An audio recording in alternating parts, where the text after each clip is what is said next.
All right. Hi, guys.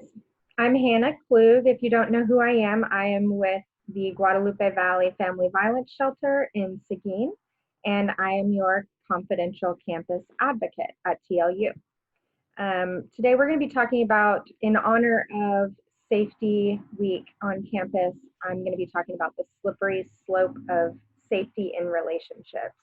If any of you have seen one of my presentations before, it's going to be kind of along those lines. We're going to be talking a lot about boundaries and why those matter. And we're going to be talking about measures that you can take to keep yourself safe, predominantly in a preventative perspective, and not in a treatment perspective. So hopefully we're preventing violence rather than having to react to it. Just a little bit of information about my agency. We serve survivors of dating violence, domestic violence, family violence, sexual violence, harassment, elder abuse, stalking, everything under that umbrella. And we serve people residentially in our emergency shelter as well as non-residentially. So all of the services that we provide in shelter, we provide out of shelter as well. And the only eligibility requirement for our services is that you identify as having been a survivor of any of those aforementioned types of violence. There is no cost to our services. It's completely free. And all you have to do is reach out to me and I can give you some more information about some of those services that we provide. But just off the top of my head, we do offer counseling. We offer prevention peer counseling, which is what I do, which is a domestic violence course. It's helping end abusive relationship tendencies, as well as a protective parenting course. We offer legal advocacy in terms of accompaniment, assistance with applying for protective orders or applying for legal aid for pro bono divorce cases or custody cases. We provide accompaniment to the hospital, to law enforcement, to court, CPS meetings, whatever you can think of. If there's accompaniment needed, we will do our best to provide an advocate. We also provide victim advocacy in terms of reaching out on your behalf and speaking on your behalf. We don't represent you in court or testify on your behalf in a courtroom, but we will accompany you to court. We also offer assistance with applying for crime victims compensation and other things like financial aid, enrolling in school, food stamps, WIC, personal documentation, birth certificates, social security cards, that kind of thing. And basically any question that you have about relationships, sexual health, anything like that.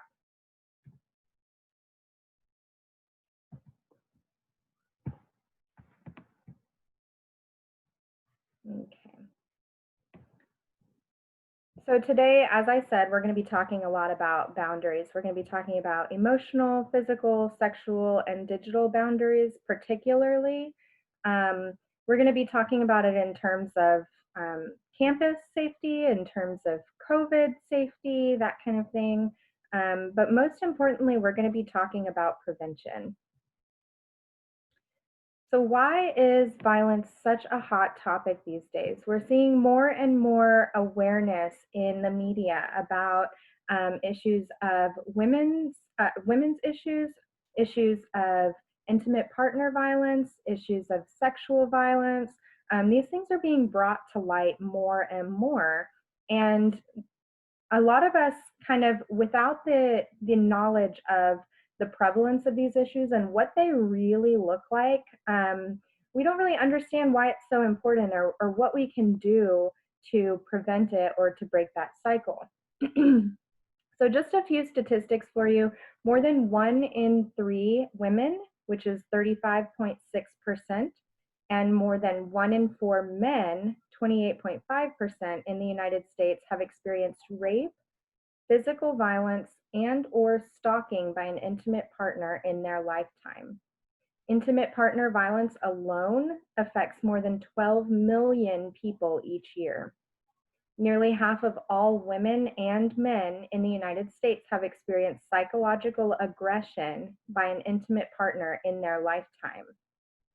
An estimated 13% of women and 6% of men have experienced sexual coercion in their lifetime, which is unwanted sexual penetration after being pressured in a non-physical way. And 27.2% of women and 11.7% of men have experienced unwanted sexual contact by any perpetrator. 1 in 6 women and 1 in 19 men in the United States have experienced stalking victimization at some point during their lifetime in which they felt very fearful or believed that they or someone close to them would be harmed or killed. So these are just a few of the offenses along the continuum of behaviors that we're going to be discussing today. And one thing that I really want you to keep in mind is just, when you look at the numbers 1 in 3, 1 in 4, 13%, 16.2%, 1 in 6, 1 in 19, those are big, big numbers in terms of the size of our country, right? So we are looking at a big, big cultural issue here. We're looking at the normalization of violent tendencies, violent communication styles, violent patterns of behavior that somehow are going either unnoticed or are being looked past. And so we're going to talk today about why it's so important to not only notice these things, but to acknowledge them and to act on them and to create boundaries around them. When it comes to an issue that is this prevalent, we have to really do our part as individuals to start breaking that cycle. It's not just a systematic issue anymore, right? That's part of the issue, and that's a separate conversation. But we're talking today about how to keep ourselves safe and how to watch out for the safety of our peers on campus as well.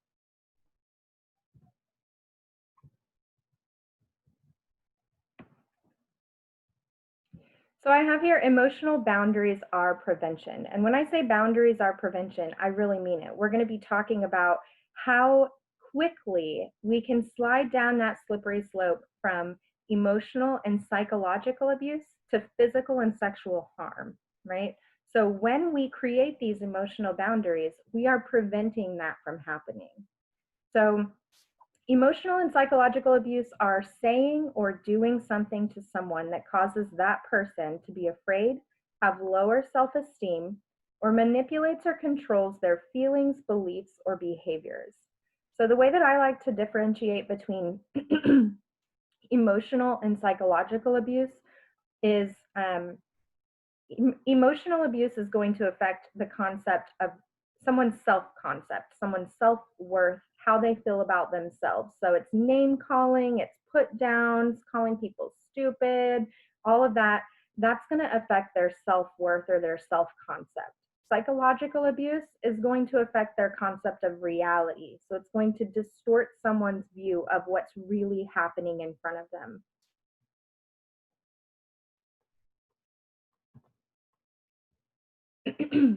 So when we talk about boundaries, I often say draw the line. And I say that because when we draw that line, we are creating a deal breaker. So this behavior is unacceptable to me, right? We have to be brave enough and courageous enough to make that decision to say, this is unacceptable. This is not something I'm going to tolerate in my relationships, whether that's an intimate partner relationship, a friendship, a classmate, a teammate, a coworker. These boundaries work across the board. Obviously, the risk is going to be higher the more intimate the connection is. So we're talking a lot about intimate partner violence, but we have to create those boundaries in other spaces in our lives as well so that we can develop preventative language in our space. So when I talk about preventative language, I'm talking about, when we make these certain behaviors unacceptable or intolerable in our relationships, what we're doing is we are naturally repelling violent communication styles and violent patterns of behavior And we're naturally, ultimately welcoming people who have the same types of values into our space, people who are going to only enhance our life and not make it heavier or increase the level of harm or anything like that. So we're naturally preventing by drawing that line. So you're going to draw the line at name calling, insults, jealousy, possessiveness, withholding affection, yelling and screaming, threats, intimidation, embarrassment, making the person feel responsible for the abuse. So victim blaming, right? When it comes to jealousy and possessiveness, guys, this is a normal human emotion. It's how we behave around that emotion that matters. So I might be jealous or possessive of my partner, but that doesn't give me the right to control their behavior or to invade their privacy or to call them names, right? It warrants a conversation about trust, right? So if there is no trust there, then we need to have a conversation. And if we don't feel safe having that conversation, or we don't feel like that conversation is going to make a difference, then that's a sign that we need to disengage, that we need to go our separate way, at least temporarily or permanently, depending on the circumstances of the situation and whether or not we can come to a compromise around those feelings of jealousy and possessiveness. As far as withholding affection, I just want to explain that one a little bit. That comes in the form of passive aggression. A lot of times when we have issues, we don't feel like our partner is worthy of our affection because they have not been mindful of our needs or our boundaries. But withholding that affection doesn't really resolve the actual issue. We have to communicate better about our needs and our boundaries. And if our needs and boundaries are not respected after that conversation happens, that's when we need to disengage. That's where we draw the line. So when I say disengage, there are different types of disengagements. I already mentioned we can have temporary disengagement, we can have permanent disengagement. Temporary disengagement means maybe taking 5 minutes, maybe taking an hour, maybe taking a week, or a month even. Sometimes it's just creating that space for you to reflect on what your needs are and whether or not you've created appropriate boundaries around those needs. And then coming back to a conversation when both people are calm enough to have a productive and kind conversation about it. I always say if a conversation is not productive or kind, it's time to disengage.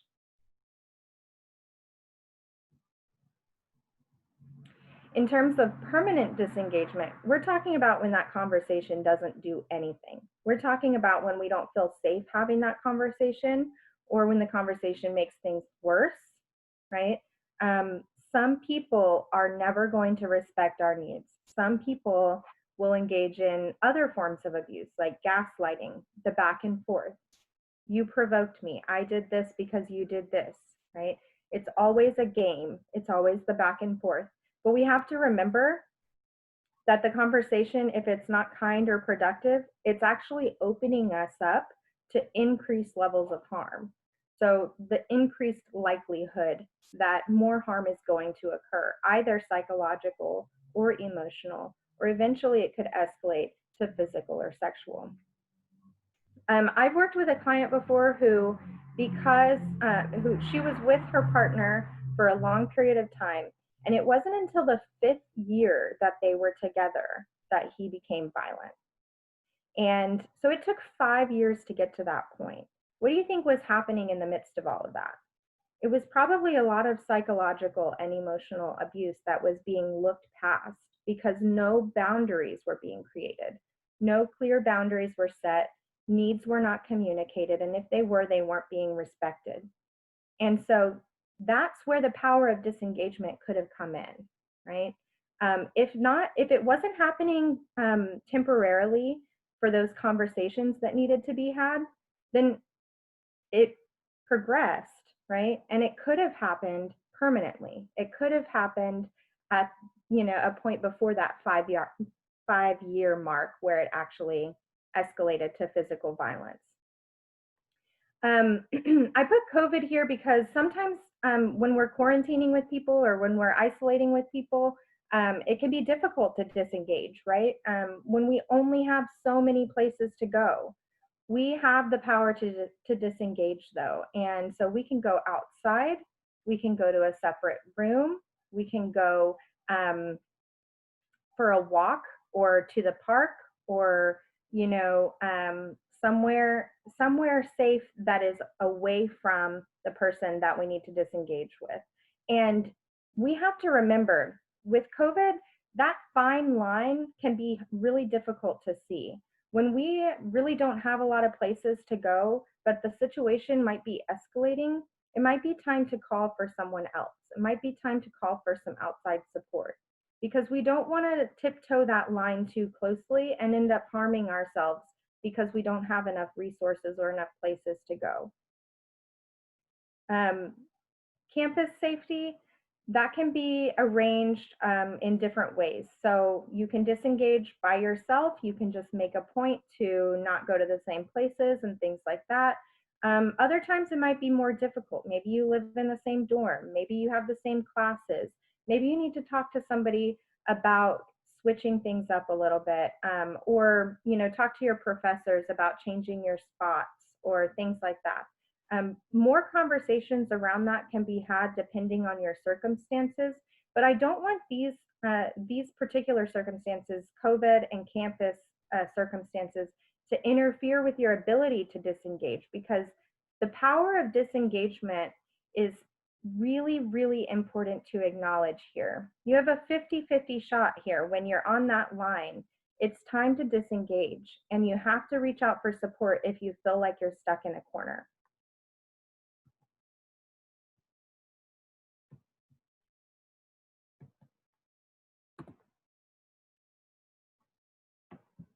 Okay, there it goes. So when disengagement doesn't work, there are some people that you can reach out to. As far as campus goes, you can reach out to campus PD. You can make a Title IX report. You can come to me. And there should be a presentation posted on what happens after making a Title IX report by Coach Hunt. So he should be, that should be posted soon. My resources on campus when disengagement doesn't work, I can provide safety planning with you. I can also talk to you about your options as far as protective orders go. Sometimes campus hands are tied and they're not able to do quite as much in terms of individual safety. And that's where the protective order might come in. And we might get Seguin PD involved if you wish, but those are some outside resources that you can reach out to when disengagement doesn't work. And that's for immediate safety. Okay, guys, so don't overlook that. Now we're going to talk about the nature of escalation. So I have here my power and control wheel that I use, and then the cycle of abuse. And I'm first going to go over the power and control wheel and what that looks like in real life in terms of the dynamics of violence. Violence always, always, always stems from power and control. So it always comes from a need to control the outcome of a situation or to get the outcome that we desire out of the situation. All of the inner spokes of the power and control wheel are emotional and psychological abuse, and the outer edge is physical and sexual. Most people tend to think that physical and sexual abuse are the most severe forms of violence. But actually, the most long-lasting and severe effects over the course of a lifespan come from emotional and psychological abuse. And so that can look like using intimidation, making someone, and I'm going to be using gender neutral language here because perpetrators can be male or female. Obviously, you saw those numbers I went over at the beginning of the presentation. This is a really, really big issue. This is a human social issue. It is a women's issue because it happens more predominantly to women. They're more likely to be harmed. but it affects both men and women. And really, it boils down to the way that we communicate. And that's what this power and control wheel is displaying. It's ways that we shouldn't be communicating. It's things that we shouldn't be tolerating in our communication styles within our intimate relationships. So making someone afraid by using looks, actions, gestures, smashing things, destroying their property, abusing pets, displaying weapons, emotional abuse, putting someone down, making them feel bad about themselves, calling them names, psychological abuse, making them feel like they're crazy, playing mind games, humiliating them, making them feel guilty. That is all psychological abuse. It involves manipulation, coercion, all kinds of things, dishonesty. Using isolation. So this is kind of a two-part. Using isolation looks like controlling what they do, who they see and talk to, what they read, where they go, limiting their outside involvement, or using jealousy to justify actions. Again, just because I'm jealous doesn't mean that I can invade the privacy of my partner, that I can control their behavior or tell them what to do. Now, isolation can happen inadvertently. It could be a situation where, you know, I'm going to use the same example I always use, and then I'm going to give you sort of another part to this. So it might be, you know, we saw your mom last weekend. We can see her any weekend. I just wanted to spend some alone time with you this weekend. Well, that sounds endearing. We want to spend time with people who want to spend time with us. The next weekend, maybe it's, I saw this Facebook event and it's a one-time Facebook event and we can see your mom anytime. Let's go to this. Okay, the next weekend it's, I have these friends in from out of town and they're going to this party and I really want you to meet them. I want you to go with me. And before you know it, it's been 6 months since you've seen your mom or since you've seen that friend that you miss spending time with. And so we have to remember that, you know, even though we might be in a relationship with somebody who cares a lot and wants to spend time with us, we also have a responsibility to uphold our boundaries in terms of our needs, right? So you have the responsibility in a relationship to honor and respect the needs and boundaries of your partner, but you also have a responsibility to uphold your own. And so sometimes that looks like saying, look, that sounds like a lot of fun and I wish I could go with you, but right now I really need to see my mom. Right now I really need this time with my mom. So you go and have fun and we'll come back together and talk about what we did, or we'll plan something for next weekend. But one relationship should never cause us to neglect other valuable perspectives and relationships in our lives. And when we have these boundaries and we uphold them and we are naturally repelling these violent communication styles and behavior patterns, we're repelling those people who require us to invest all of our energy with them and none of it in other places that it matters. And we're naturally drawing people closer to us who have those same values, who invest in their separate relationships, who enjoy their time with us, and who only enhance our life rather than make it heavier or more difficult or increase the level of harm in our space, right? So when we create these boundaries and we uphold them with bravery and courage and kindness, we're not only living in a preventative way, but we're enhancing our life and we're enriching those relationships that do meet those standards and that do respect our needs and boundaries. The other part of isolation is we can naturally, as friends, family members, supporters of survivors, we can naturally sort of inadvertently start to isolate them.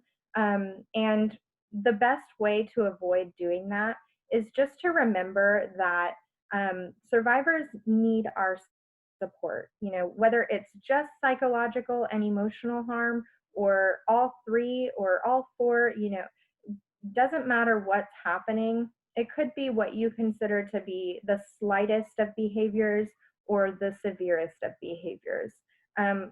That survivor in that situation is not going to create, uphold, and or establish the boundaries that they are going to need to leave that relationship if they don't feel like the people closest to them that they love the most support them. So we have to remember that when someone is in need and they're constantly reaching out, we have to remember that there are resources that are available. This issue is bigger than us. So the most that we can do is just be there, let them know who they can talk to, who they can go to for support if their safety is at risk, and let them know that they are loved and supported no matter what, but that you do not approve of the way that they're being treated or the behaviors that you're seeing displayed within their relationship. And no, that doesn't mean that we have to continue answering the 3 a.m. phone calls every weekend where we're being asked to go and pick someone up or something like that. It just means that when they are ready to take that leap, when they are ready to take action on behalf of their own safety and well-being, that we will be there beside them the whole time. Because what happens if, you know, I have a friend and she tells me to leave someone and I'm just not ready. I see that, you know, my partner is trying to change and my partner is, you know, making all these promises and I've seen a better side of my partner. And so I want to stick around for that change. I want to support my partner in that. And I'm just not ready to get to leave the situation. Well, you know, if my friend decides, hey, I'm tired of telling you the same thing over and over again. You clearly don't respect me. I'm going to go my separate way now. I don't want to talk to you anymore. Who am I going to go back to? What am I going to do when I finally realize my worth and realize that this person is not going to actually change or follow through on those promises? I'm going to go right back to the one person who gives me approval and support and affection sometimes when they're not hurting me. Right? And so that's how friends and family members and supporters can inadvertently perpetuate these cycles of violence. And so we just want to provide a place for survivors to feel that they are supported and to know they have someone to call, somewhere to go, right? If you're seeing this presentation, then you have a resource to give that person in your life. You have a phone number to give them. You have an email to give them. But at the very least, you should give them your presence and your support.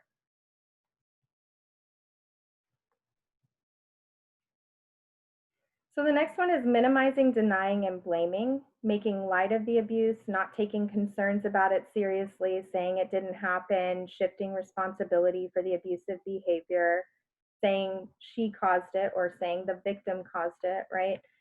This is all psychological abuse. This is all gaslighting, right?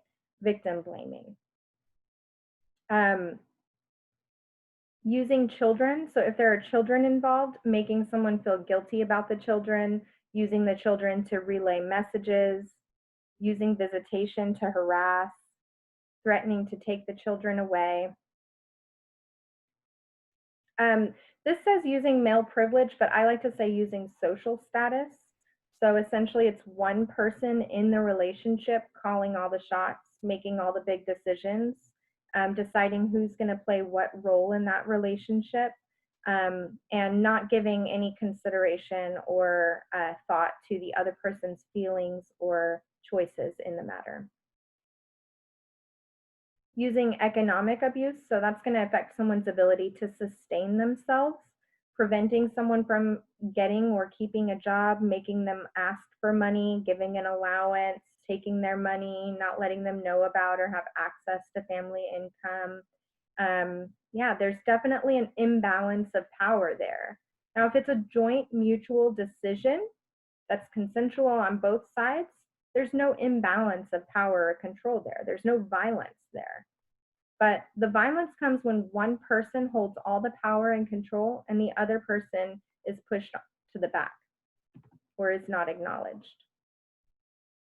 And then using coercion and threats.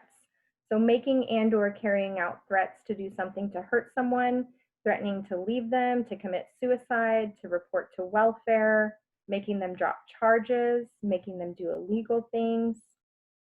And all of this stuff, all of these little tiny things, those are red flags for physical violence for sure. But I always argue they are already inherently violent in nature. So I ask you to pay attention to these things and think about maybe a time when you were guilty of doing any of these things on the power and control wheel. Or maybe you know someone who is consistently showing these types of signs, right? That's inherently violent in nature. So what we have to do instead of these behaviors is we have to start creating that language that is not normalized in our society. It's encouraged for sure. Is it normalized? No. Right? So when I teach my domestic violence or my protective parenting courses, I'm teaching new language. I'm teaching that these types of violent language are inherently violent in nature, and that we have to replace those words with kind words, respect. I'm teaching common sense type stuff. But for some reason, we don't really know what that looks like because we're taught to not have boundaries in relationships. We're taught to work through it all. Where these types of behaviors are normalized as normal relationship problems, and we have to start defining relationship problems differently, right? So when it comes to creating that language that doesn't exist in our society or isn't normalized in our society, all it looks like is refusing to engage in any of these behaviors ourselves, and instead taking a moment to disengage if we need to when things are escalating, taking a week to disengage if we need to, right? And then coming back and learning how to uphold our own boundaries, talk about our own needs and feelings and choices and opinions, and then be able to disengage long enough to acknowledge the needs, opinions, choices, behaviors, language of the other person, right?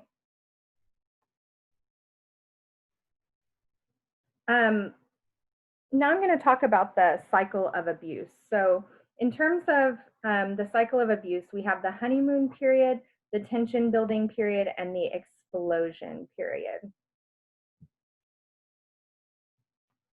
So the honeymoon period might be familiar to some of you.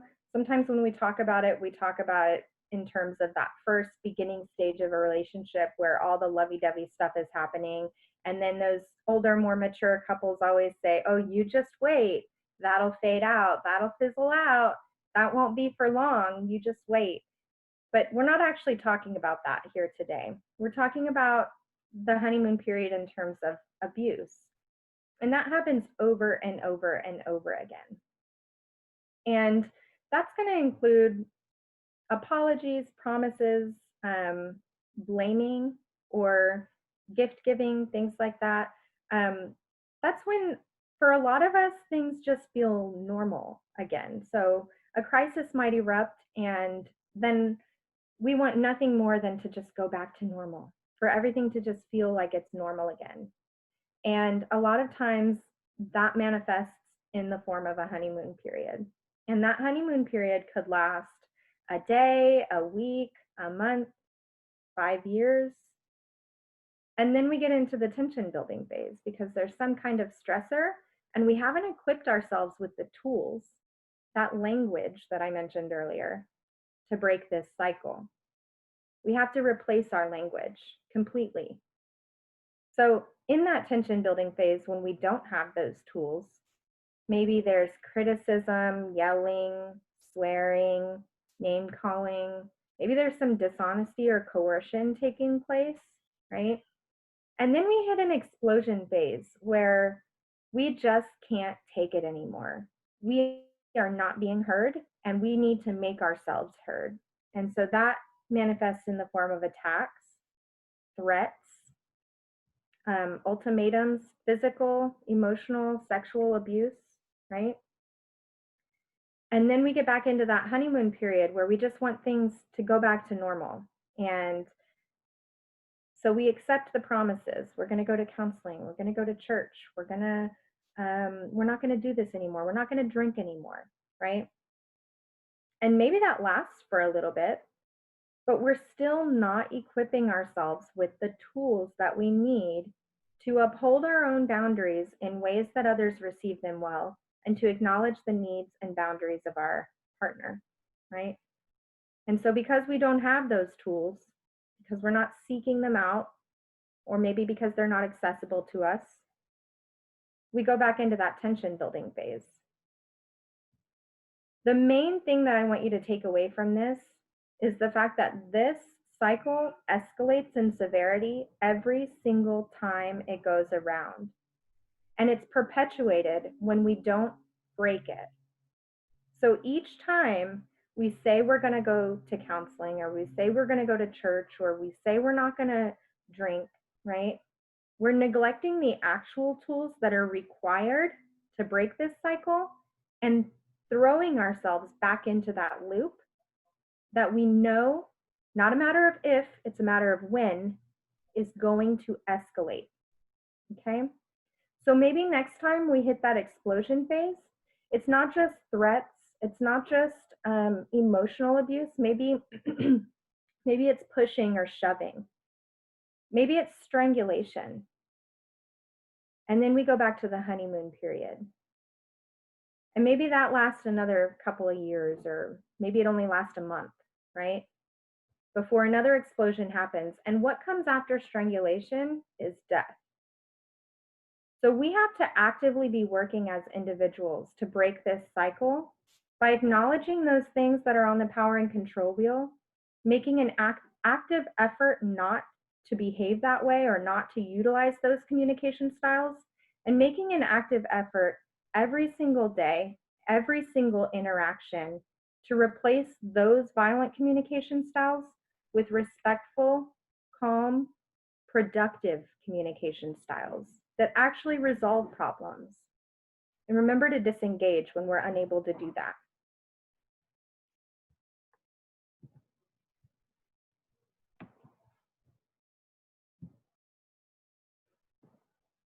So physical boundaries are prevention as well. Physical abuse is any intentional unwanted contact with someone's body.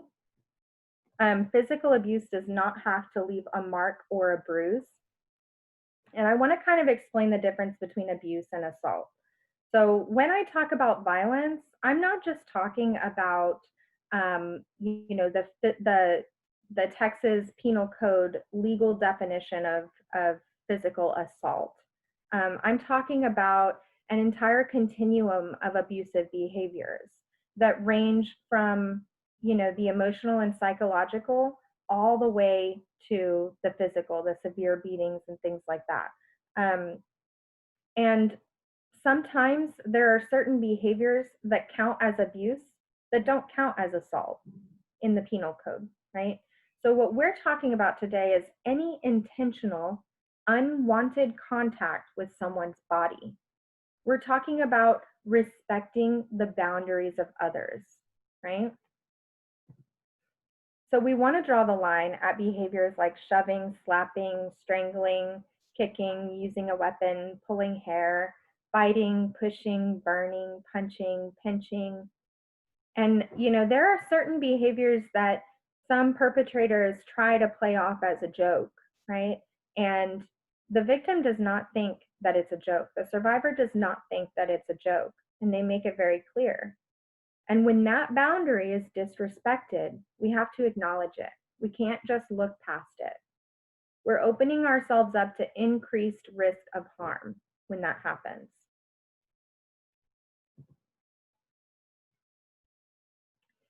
So sexual abuse, again, we're talking about a continuum of behaviors, all the way from manipulation, coercion, grooming even, all the way to like stranger rape, which does happen. It's the least frequent of the perpetrations, but it does happen. So any sexual behavior or advance that is unwanted, non-consensual, or interferes with the other person's right to say no to sexual advances. So instead of drawing the line at specific behaviors, I just want to kind of go over how we draw the line in terms of sexual boundaries. The lines can be blurred. A lot of times, relationships are ever changing, they're evolving in every moment. And so it's really, really important just to remember that we need to communicate outside the bedroom before anything happens, and we still need to communicate inside the bedroom. So we need to be able to tell someone where that line is in that moment or before that moment happens, right? And we have to remember to check in, not to just assume. So that just looks like asking, is this okay? Should I stop? Do I continue? Right? And it's really, really simple. But because we have this stigma around sex and what it's supposed to look like, we often leave out the communication piece. And that inadvertently opens people up for victimization. It inadvertently opens you up to be a perpetrator, or it opens you up to be inadvertently victimized. And so the only way that we can prevent that from happening is by communicating. And what your boundaries look like at the beginning of the relationship may not be what they look like in the middle of the relationship, or further on down the line. And so you always want to be checking in, you always want to be communicating. If there's something that makes you uncomfortable, you want to be able to communicate about that outside of the bedroom so that it's taken seriously and not overlooked for the sake of the mood, right? And I shouldn't have to mention this, but I'm going to mention this. An unconscious or intoxicated person can never consent to a sexual behavior.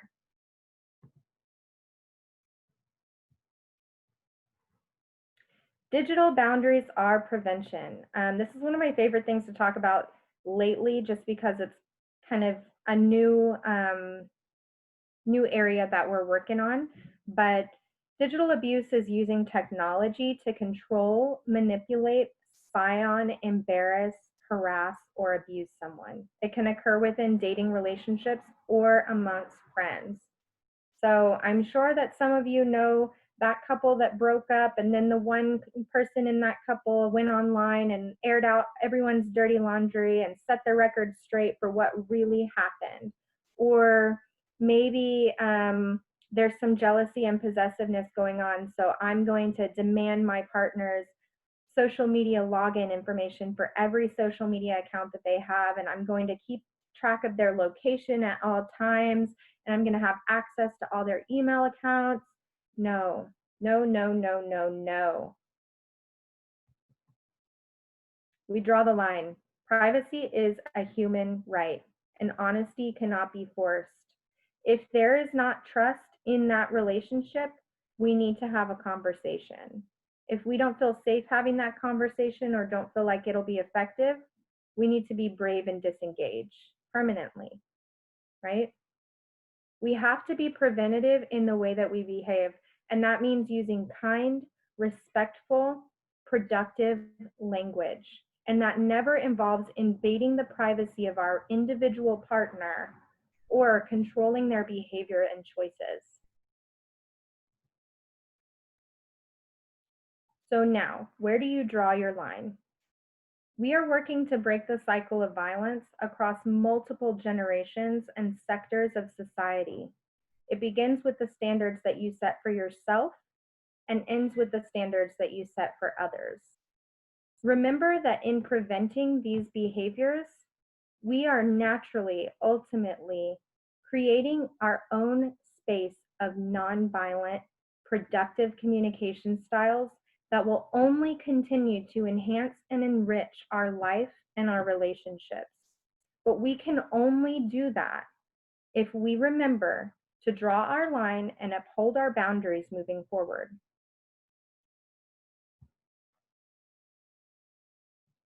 So I'm going to end with some resources for you. These are some general phone numbers to reach me at or to reach another advocate at. As far as our shelter goes, I have our hotline here. I have my work cell phone and my email as well. If you'd like to reach out to me, please feel free to ask me any questions regarding relationships or boundaries or friendships or whatever might be happening in terms of communication in your life that's not really making you feel safe or maybe making you question the likelihood of harm in the future. Um, you can also call the National Domestic Violence Hotline. I have the campus police contact here, of course, 911 and Seguin Police as well. And any other campus contacts you might need, such as the campus counselor, the campus nurse, anything like that, you can always reach out to us and we can connect you with them. I appreciate your time.